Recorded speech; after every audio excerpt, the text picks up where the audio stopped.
मित्रों, आज हम सिंदबाद जहाजी की दूसरी यात्रा की कहानी सुनेंगे। जब सिंदबाद के अन्य मित्र और नौजवान युवक भी आ गए, सिंदबाद ने कहा, दोस्तों, अब मैं तुम लोगों को अपनी दूसरी सागर यात्रा की कहानी सुनाता हूँ। यह पहली यात्रा से कम विचित्र नहीं है। सब लोग ध्यान से सुनने लगे और सिंदबाद ने कहना शुरू किया। मित्रों, पहली यात्रा में मुझ पर जो विपत्तियां पड़ी थीं, उनके कारण मैंने निश्चय कर लिया था कि अब व्यापार यात्रा न करूंगा और अपने नगर में सुख से रहूंगा। किंतु निष्क्रियता मुझे खलने लगी, यहाँ तक कि मैं बेचैन हो गया और फिर इरादा किया कि नई यात्रा करूं और नए देशों और नदियों, पहाड़ों आदि को देखूं। दोस्तों, अगर आप इस चैनल पर पहली बार आए हुए हैं, सब्सक्राइब जरूर कीजिए और साइड में दिए हुए घंटी के आइकॉन पर क्लिक कीजिए। धन्यवाद। अतएव मैंने भांति भांति की व्यापारिक वस्तुएं मोल लीं और अपने विश्वास के व्यापारियों के साथ व्यापार यात्रा का कार्यक्रम बनाया। हम लोग एक जहाज पर सवार हुए और भगवान का नाम लेकर कप्तान ने जहाज का लंगर उठा लिया और जहाज पर चल पड़ा। हम लोग कई देशों और द्वीपों में गए और हर जगह क्रय विक्रय किया। फिर एक दिन हमारा जहाज एक हरे भरे द्वीप के तट से आ लगा। उस द्वीप में सुंदर और मीठे फलों के बहुत से वृक्ष थे। हम लोग उस द्वीप पर सैर के लिए उतर गए, किंतु वह द्वीप बिल्कुल उजाड़ था, यानी वहाँ किसी मनुष्य का नामो निशान भी नहीं था, बल्कि कोई पक्षी भी दिखाई नहीं देता था।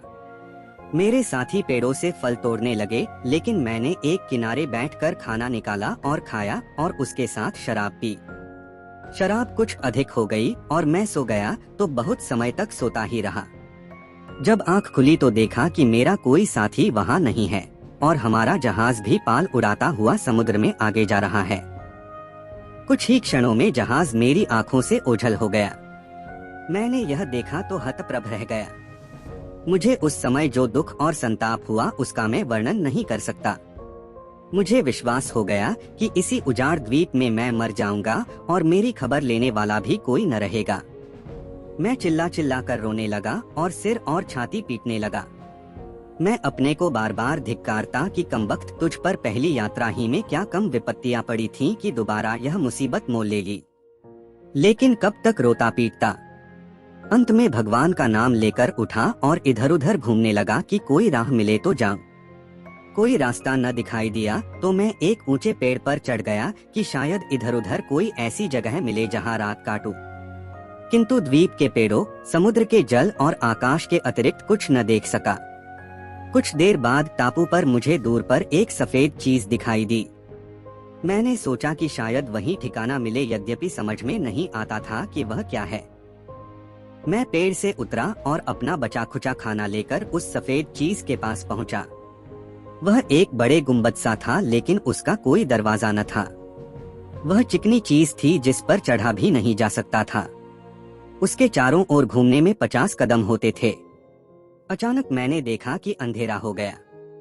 मुझे आश्चर्य हुआ कि यह शाम का समय तो है नहीं, अंधेरा कैसे हो गया। फिर मैंने देखा कि एक विशालकाय पक्षी, जो मेरे अनुमान में भी पहले नहीं आ सकता था, मेरी तरफ उड़ा आता है। मैं उसे देखकर भयभीत हुआ। फिर मुझे कुछ जहाजियों के मुंह से सुनी बात याद आई कि रुख नामी एक बहुत ही बड़ा पक्षी होता है। अब मैंने जाना कि वह सफेद विशालकाय वस्तु इसी मादा रुख पक्षी का अंडा है। मादा रुख पक्षी आकर अपने अंडे पर उसे सेने के लिए बैठ गई। उसका एक पाँव मेरे समीप पड़ गया। उसका एक एक नाखून एक बड़े वृक्ष की जड़ जैसा था। मैंने अपनी पगड़ी से अपना शरीर उसके एक नाखून से कसकर बांध लिया, क्योंकि मुझे आशा थी कि यह पक्षी कहीं उड़कर जाएगा ही। सवेरे वह पक्षी उड़ा और इतना ऊंचा हो गया कि जहां से पृथ्वी बड़ी कठिनता से दिखाई देती थी। कुछ ही देर में वह उतरकर एक बड़े जंगल में जा पहुंचा। मैंने जमीन से लगते ही अपनी पगड़ी की गांठ खोलकर उससे अलग हो गया। उसी समय रुख पक्षी ने एक बहुत ही बड़े अजगर को धर दबोचा और उसे पंजों में लेकर फिर उड़ गया। जहां मुझे रुख पक्षी ने छोड़ा था वह एक बहुत नीची और खड़ी ढलान की एक घाटी थी। वहां पर आने जाने की शक्ति किसी मनुष्य में नहीं हो सकती। मुझे खेद हुआ कि मैं कहाँ आ गया। यह जगह उस द्वीप से भी खराब है। मैंने देखा कि वहां की भूमि पर असंख्य हीरे बिखरे पड़े हैं। उनमें से कुछ तो इतने बड़े थे जो साधारण मनुष्य के अनुमान के बाहर थे। मैंने बहुत से हीरे इकट्ठे किए और एक चमड़े की थैली में उन्हें भर लिया। किंतु हीरों के मिलने की प्रसन्नता क्षणिक ही थी, क्योंकि मैंने शाम होते ही यह भी देखा कि वहाँ बहुत से अजगर तथा अन्य विशालकाय और भयानक सांप घूम रहे हैं। यह सांप दिन में रुख पक्षी के डर से खोहों में छुपे रहते थे और रात को निकलते थे।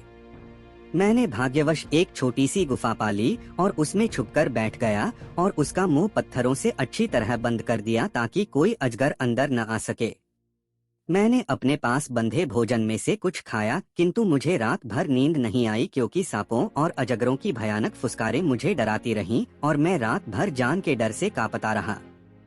सुबह होने पर सांप फिर छुप गए और मैं बाहर निकलकर एक खुली जगह में सो गया। कुछ ही देर में मेरे पास एक भारी सी चीज गिरी। आवाज से मेरी आंख खुल गई। मैंने देखा कि वह एक विशाल मांसपिंड था। कुछ ही देर में देखा कि इसी तरह के अन्य मांसपिंड घाटी में चारों ओर से गिरने लगे। मुझे यह सब देखकर घोर आश्चर्य हुआ। कुछ ही देर में मुझे जहाजियों के मुंह से सुनी एक बात याद आई कि एक घाटी में असंख्य हीरे हैं, किंतु वहां कोई जा नहीं सकता। हीरों के व्यापारी आसपास के पहाड़ों पर चढ़कर वहां बड़े बड़े मांसपिंड फेंक देते हैं, जिनमें हीरे चिपक जाते हैं। इसके बाद विशालकाय गिद्ध आकर उन मांसपिंडों को ले जाते हैं। जब वे ऊपर बने अपने घोंसलों में जाते हैं तो व्यापारी लोग बड़ा शोरगुल करके उन्हें उड़ा देते हैं और मांसपिंडों में चिपके हुए हीरे ले लेते हैं। मैं पहले परेशान था कि इस कब्र जैसी घाटी से कैसे निकलूंगा, क्योंकि पिछले दिन बहुत घूमने फिरने पर भी निकलने की कोई राह नहीं दिखाई दी थी। किंतु उन मांसपिंडों को देखकर मुझे बाहर निकलने की कुछ आशा बंधी। मैंने पुराने उपाय से काम लिया। मैंने अपने को एक मांसपिंड के नीचे की ओर बांध लिया। कुछ ही देर में एक विशाल गिद्ध उतरा और मांसपिंड को और उसके साथ मुझे लेकर उड़ गया। मैंने वह चमड़े की थैली भी मजबूती से अपनी कमर में बांध ली, जिसमें पहले मेरा भोजन था और जिसमें बाद में मैंने हीरे भर लिए थे। गिद्ध ने मुझे पहाड़ की चोटी पर बने अपने घोंसले में पहुंचा दिया। मैंने तुरंत स्वयं को मांस खंड से अलग कर लिया। उसी समय बहुत से व्यापारी शोरगुल करते हुए आए और बड़ा गिद्ध डरकर भाग गया। उन व्यापारियों में से एक की दृष्टि मुझ पर पड़ी। वह मुझे देखकर मुझ पर क्रोध करने लगा कि तू यहाँ क्यों आया। उसने समझा कि मैं हीरे चुराने के लिए गिद्ध के घोंसले में चला आया था। अन्य व्यापारियों ने भी मुझे घेर लिया। मैंने कहा कि भाइयों, आप लोग मेरी कहानी सुनेंगे तो मुझ पर क्रोध करने के बजाय मुझ पर दया ही करेंगे। मेरे पास बहुत से हीरे इस थैली में हैं। वे सारे हीरे मैं आप लोगों को दे दूंगा। यह कहकर मैंने अपनी सारी कहानी उन लोगों को सुनाई और उन सबों को मेरी विचित्र कथा और संकटों से बचकर निकलने पर बड़ा आश्चर्य हुआ। व्यापारियों का नियम था कि एक एक गिद्ध के घोंसले को एक एक व्यापारी चुन लेता था। वहां से मिले हीरों पर उसके सिवा किसी का अधिकार नहीं होता था।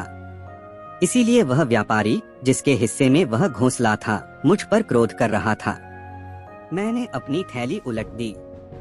सब लोगों की आंखें आश्चर्य से फट गईं, क्योंकि मैंने कई बहुत बड़े बड़े हीरे भी भर लिए थे। मैंने उस व्यापारी से जिसके हिस्से में वह घोंसला था कहा कि आप यह सारे हीरे ले लीजिए।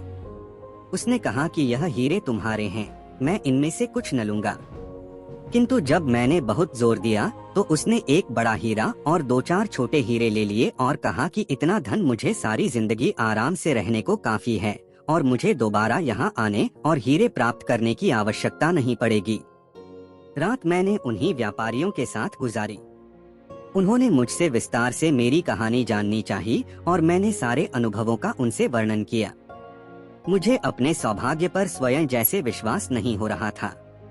दूसरे दिन उन्हीं व्यापारियों के साथ रुहा नामी द्वीप में पहुंचा। यहाँ पर भी बड़े बड़े सांप भरे पड़े थे। हम लोगों का भाग्य अच्छा था कि उन सांपों से हमें कोई क्षति नहीं हुई। रुहा द्वीप में कपूर के बहुत बड़े पेड़ थे। कपूर के पेड़ की टहनियों को छुरी से चीरकर नीचे एक बर्तन रख देते हैं। पेड़ का रस निकलकर बर्तन में जमा हो जाता है और जमकर यही कपूर कहलाता है। पूरा रस निकल जाने पर वह टहनी मुरझाकर सूख जाती है। कपूर का पेड़ इतना बड़ा होता है कि उसकी छाया में 100 आदमी बैठ सकते हैं। उस द्वीप में एक पशु होता है जिसे गेंडा कहते हैं। वह भैंसे से बड़ा और हाथी से छोटा होता है। उसकी नाक पर एक लंबी सींग होती है। उस सींग पर सफेद रंग के आदमी की तस्वीर बनी होती है। कहा जाता है कि गेंडा हाथी के पेट में सींग घुसेड़कर उसे मार डालता है और अपने सिर पर उठा लेता है। किंतु हाथी का खून और चर्बी जब उसकी आंखों में पड़ती है तो वह अंधा हो जाता है। ऐसी दशा में रुख पक्षी आता है और गेंडे और हाथी दोनों को पंजों में दबाकर उड़ जाता है और अपने घोंसले में जाकर अपने बच्चों को उनका मांस खिलाता है। उस द्वीप से होता हुआ मैं और बहुत से द्वीपों में गया और अपने हीरों के बदले वहाँ की बहुमूल्य वस्तुएं खरीदी। इस प्रकार कई द्वीपों और देशों में व्यापार करता हुआ बसरा के बंदरगाह और वहाँ से बगदाद पहुँचा। मेरे पास इस यात्रा में भी बहुत धन इकट्ठा हो गया था। मैंने उसमें से काफी दान किया और कई निर्धनों को धन से संतुष्ट किया। अपनी दूसरी सागर यात्रा का वृत्तांत समाप्त करके सिंदबाद ने नौजवान युवक को 400 दिनारे देकर विदा किया और कहा कि कल इसी समय यहाँ आना तो तुम्हें अपनी तीसरी सागर यात्रा का वृत्तांत सुनाऊंगा। यह सुनकर नौजवान युवक भी उसे धन्यवाद देकर विदा हुआ और अन्य उपस्थित लोग भी। तीसरे दिन नियत समय पर नौजवान युवक तथा अन्य मित्रगण सिंदबाद के घर आए। दोपहर का भोजन समाप्त होने पर सिंदबाद ने कहा, दोस्तों अब मेरी तीसरी यात्रा की कहानी सुनो जो पहली दो यात्राओं से कम विचित्र नहीं है। दोस्तों आगे की कहानी अगले भाग में सुनेंगे। दोस्तों अगर आप इस चैनल पर पहली बार आए हुए हैं सब्सक्राइब जरूर कीजिए और साइड में दिए हुए घंटी के आइकॉन पर क्लिक कीजिए। धन्यवाद।